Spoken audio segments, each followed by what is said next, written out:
Hello everyone, welcome to GS centre. दोस्तों कैसे आप सब? उम्मीद है आप अच्छे होंगे। चलिए कंटिन्यू करते हैं। प्रैक्टिस सेट सीरीज हमारी चल रही है, तो काफ़ी इंपॉर्टेंट है प्रैक्टिस सीरीज जो हमारी UP police, Delhi police, SSC, GD, air force और जितने भी वनडे एग्जाम्स है, यूपीपीटी, यूपीसीएस, उनके लिए बहुत ज़्यादा इंपॉर्टेंट होने वाली यूपीसीएस प्री के भी जो प्रीवियस क्वेश्चन पूछे गए हैं वो सारे इसमें डाले गए हैं। तो सारे के सारे एग्जाम्स जो है उनके प्रीवियस क्वेश्चन डाले गए, तो ध्यान रखो, इसको लगाओ, इसको देखते रहो एक दो बार। चलिए पहले क्वेश्चन देखते हैं कि मौर्यकालीन नगर प्रशासन के संबंध में जानकारी का स्रोत क्या है। तो मौर्य काल में जो नगर प्रशासन की जानकारी मिलती है हमें, तो वो किससे मिलती है? अर्थशास्त्र, मुद्रा, रक्षस या इंडिका, या इनमें सभी? तो इनमें सभी, ठीक है। तीनों की तीनों जो किताबें हैं ये मौर्य काल के समय के ये प्रसिद्ध ग्रंथ हैं। तो ध्यान रखेंगे इस चीज़ को कि वन का D is the right answer हो जाएगा हमारा। नेक्स्ट आगे हम बात करते हैं कि चंपारण सत्याग्रह के समय चंपारण के किसानों को का प्रतिनिधित्व किसने किया था। तो चंपारण के जो किसान थे उनका प्रतिनिधित्व किसने किया था? ये किया था रामकुमार शुक्ला ने। बहुत बार इस क्वेश्चन को डाला गया है, ध्यान रखो। यूपी पीसीएस हो, बीपीएससी हो, यूपी SSC हो, बहुत बार इस क्वेश्चन को डायरेक्ट पूछते हैं वो। तो टू का D is the right answer हो जाएगा हमारा।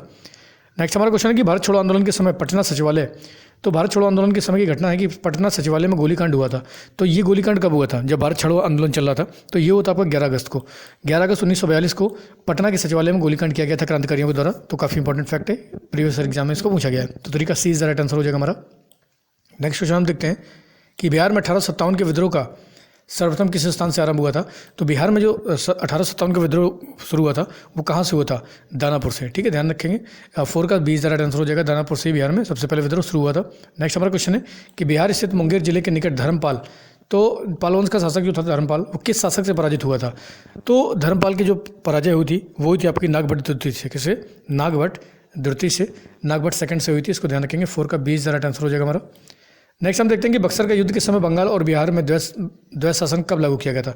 तो बक्सर का युद्ध कब हुआ था? जल्दी से कमेंट करके बताओ। और बंगाल और बिहार में द्वैत शासन कब लागू किया गया था? ये किया गया था 1965 में। तो जल्दी बताओ बक्सर का युद्ध कब हुआ था। कमेंट करो कि बक्सर का युद्ध कब हुआ था, ठीक है। तो जल्दी कमेंट करो। 5 का 20 राइट आंसर हो जाएगा हमारा। नेक्स्ट हमारा क्वेश्चन है कि बिहार का वह महत्वपूर्ण स्थल कौन सा है जहाँ से नवपाषाणकालीन हड्डियों का उपकरण प्राप्त हुआ है। तो नवपाषाणकालीन जो हड्डियों का उपकरण मिला है वो बिहार के किस जगह से मिला है? ये मिला है आपका चिरांद से, ठीक है। तो 6 का 20 right answer, D is the right answer हो जाएगा हमारा। नेक्स्ट हम बात करते हैं कि बिहार सरकार की आय का मुख्य स्रोत क्या है। तो बिहार सरकार की जो आय है उसका मुख्य स्रोत है बिक्री कर, ठीक है। जल्दी से कमेंट करो कि उत्तर प्रदेश सरकार की आय का मुख्य स्रोत क्या है। तो 7 का D is the right answer हो जाएगा हमारा। नेक्स्ट हमारा क्वेश्चन है कि विक्रमशिला गैंगेटिक डॉल्फिन आश्रणी बिहार की, मतलब गैंगेटिक डॉल्फिन जो रिसर्च आपका सेंटर है वो कहाँ पाया जाता है? ये आपका पाया जाता है भागलपुर में। ये भी क्वेश्चन बहुत बार एग्जाम में डाला गया है। 8 का 20 द राइट आंसर हो जाएगा हमारा। चलिए नेक्स्ट क्वेश्चन देखते हैं हम कि बिहार में किस प्रकार की जलवायु पाई जाती है। तो बहुत बार question Bihar SI, Bihar police, इनसे भी क्वेश्चन उठाए हैं। हर एक एग्जाम के प्रीवियस क्वेश्चन यहाँ पे मिलने वाले हैं। तो बिहार में किस प्रकार की जलवायु पाई जाती है? तो बिहार में जो जलवायु पाई जाती है मानसूनी पाई जाती है। 9 का 20 द राइट आंसर हो जाएगा हमारा।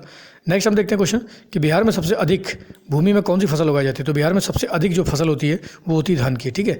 धान, चावल बहुत खाते हैं बिहारी लोग, तो फेमस है चावल खाने के लिए। तो 6 का 8 द राइट आंसर हो जाएगा हमारा, ठीक है। नेक्स्ट हमारा क्वेश्चन है कि जैन धर्म और बौद्ध धर्म में क्या समानता है। तो जैन और बौद्ध धर्म की समानताओं के बारे में पूछा गया है कि इनमें से कौन सी समानताएं हैं। तो देखो, पशु बलि का विरोध दोनों करते हैं, जाति प्रथा की मान्यता, इनमें मतलब ये समानता नहीं है। बाकी पशु बलि का जो विरोध है वो दोनों के दोनों ही करते हैं। तो 11 का सी राइट आंसर हो जाएगा। देखिए ब्राह्मण धर्म में ऐसा नहीं था, हिंदू धर्म में बलि दी जाती थी। आगे हम बात करते हैं सिंधु घाटी सभ्यता का क्षेत्रफल कितना है। तो सिंधु घाटी सभ्यता का क्षेत्रफल कितना है? 12,99,600 वर्ग किलोमीटर, ठीक है। तो 12,99,600 वर्ग किलोमीटर है। तो इसको भी ध्यान रखेंगे, ठीक है इसको। तो 12 का एज द राइट आंसर हो जाएगा हमारा। आगे हम बात करते हैं उत्तर वैदिक काल के सबसे महत्वपूर्ण देवता कौन था। तो उत्तर वैदिक काल में जो सबसे महत्वपूर्ण देवता थे वो थे प्रजापति, ठीक है। अच्छा, ऋग्वैदिक काल का महत्वपूर्ण देवता कौन था ये कमेंट करके बताओ। लेकिन उत्तर वैदिक काल का जो महत्वपूर्ण देवता थे वो प्रजापति थे। 13 का 20 द राइट आंसर हो जाएगा हमारा। नेक्स्ट हमारा क्वेश्चन है कि बौद्ध ग्रंथ जो अगुत्तर निकाय है किसके बारे में जानकारी मिलती है। तो बौद्ध ग्रंथ जो अगुत्तर निकाय है इसमें महाजनपदों के बारे में जानकारी मिलती है। कितने महाजनपद थे? अच्छा, महाजनपदों की संख्या कितनी थी और लोकतंत्र कितने थे और राजतंत्र कितने थे? जल्दी से कमेंट करके बताओ। तो 14 का 20 द राइट आंसर हो जाएगा हमारा। नेक्स्ट हमारा क्वेश्चन है कि 1837 में सर्वप्रथम किसने अशोक की लिपि को पढ़ा था। तो अशोक की लिपि को पढ़ने में जो सफलता हासिल की थी वो जेम्स प्रिंसप ने की थी। बाकी टिफिन थैलर वगैरह कौन थे? टिफिन थैलर के बारे में बताइए अगर जानते हैं तो। और कनिंघम कौन थे? दोनों के बारे में कमेंट करके बताओ। टिफिन थैलर कौन था और कनिंघम कौन था? नेक्स्ट हम क्वेश्चन देखते हैं कि सिकंदर के आक्रमण के समय मगध में किस वंश का शासन था। तो ये था आपका नंद वंश का, ठीक है। नंद वंश का शासन था। तो सबसे पहले कौन सा वंश आया? हर्यक वंश आया। हर्यक वंश के बाद कौन आया? शिशुनाग वंश आया। और शिशुनाग वंश के बाद कौन आया? यह था नंद वंश। और नंद वंश के बाद ही इसके समय ही सिकंदर का आक्रमण हुआ। उसके बाद नंद वंश को हराकर कौन सा वंश आया था? फिर आया था ये मौर्य वंश। तो ध्यान रखेंगे इसको, ये पूरा क्रम है वंशों का। तो 16 का सी इज राइट आंसर हो जाएगा हमारा। नेक्स्ट हम क्वेश्चन देखते हैं कि अजंता की अप्सरा किस काल की उत्कृष्ट चित्रावली है। तो अजंता की अप्सरा जो चित्रावली है वो किस काल की उत्कृष्ट चित्रावली है, तो ये है आपकी गुप्त काल की, ठीक है। तो 17 का 20 राइट आंसर हो जाएगा हमारा। आगे हम बात करते हैं कम्बन की रामायण किस साहित्य का गौरव ग्रंथ है। तो कम्बन ने भी रामायण की रचना करी है, ये किस साहित्य का गौरव ग्रंथ है। तो कम्बन ने किस भाषा में की है, तो ये तमिल भाषा में की। तो 18 का 20 राइट आंसर हो जाएगा, ठीक है। और सच्ची रामायण शायद उसे कहा जाता है, ध्यान रखना। सच्ची रामायण की रचना किसने करी, कम्बन ने। और संस्कृत में किसने रामायण की तो जो रचना की है वो कम्बन ने की है, ठीक है। तो आगे हम बात करते हैं क्वेश्चन नंबर 19 हमारा कि सांस्कृतिक मुद्रा का प्रचलन किस शासक ने शुरू किया था। तो सांस्कृतिक मुद्रा का, सांस्कृतिक या सांकेतिक होगा, सॉरी सांकेतिक होना चाहिए यहाँ पर, संस्कृत नहीं होना चाहिए। सांकेतिक मुद्रा का प्रचलन किस शासक ने शुरू किया था, ये शुरू किया था आपका मोहम्मद बिन तुगलक ने।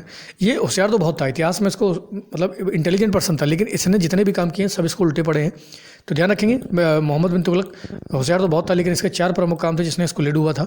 बाद में क्या हुआ कि बाद में किसका कथन था ये बताओ जरा, कि सुल्तान को जनता से और जनता को सुल्तान से मुक्ति मिल गई। बाकी इल्तुतमिश की बात करते हैं। अच्छा, चालीसा गठन किसने किया था, जल्दी इसका कमेंट करके बताओ। और सबसे अधिक जो बगीचे थे वो किस शासक के काल में थे, कमेंट करो। 19 का डी राइट आंसर हो जाएगा हमारा। नेक्स्ट हम क्वेश्चन देखते हैं कि किस मुगल शासक का काल हिंदी साहित्य का स्वर्णकाल कहा जाता है। तो किस शासक का काल कहा जाता है हिंदी साहित्य का स्वर्णकाल, ये कहा जाता है आपका अकबर को, ठीक है। अकबर के समय को हिंदी साहित्य का स्वर्णकाल कहा जाता है। तो 20 का एज राइट आंसर हो जाएगा हमारा। नेक्स्ट हम क्वेश्चन देखते हैं कि तालीकोटा विजयनगर साम्राज्य संबंधित है। तो तालीकोटा का युद्ध कब प्रारंभ हुआ था। तो तालीकोटा का जो युद्ध हुआ था ना, ये 25 जनवरी को तो हुआ था, लेकिन 1565 में शुरू हुआ था, ठीक है। तो 21 का एज राइट आंसर हो जाएगा हमारा। नेक्स्ट हम क्वेश्चन देखते हैं कि नील आंदोलन की शुरुआत सर्वप्रथम बंगाल के किस जिले से हुई थी।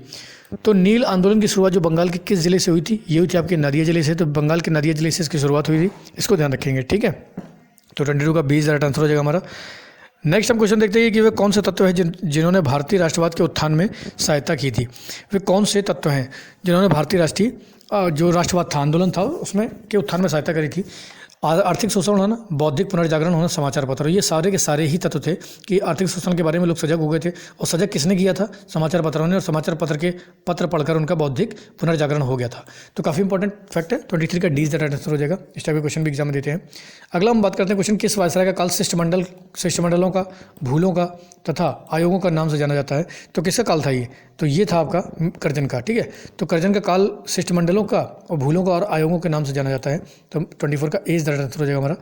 आगे हम बात करते हैं लास्ट क्वेश्चन हमारा कि सूफी संत मखदूम शरफुद्दीन मनीरी किस संप्रदाय से संबंधित थे। तो ये थे आपके फिरदौसी संप्रदाय से। तो 25 का डी राइट आंसर हो जाएगा। बहुत महत्वपूर्ण क्वेश्चन है, बार बार एग्जाम में इनको रिपीट किया जाता है और बार बार ये एग्जाम में पूछे गए हैं।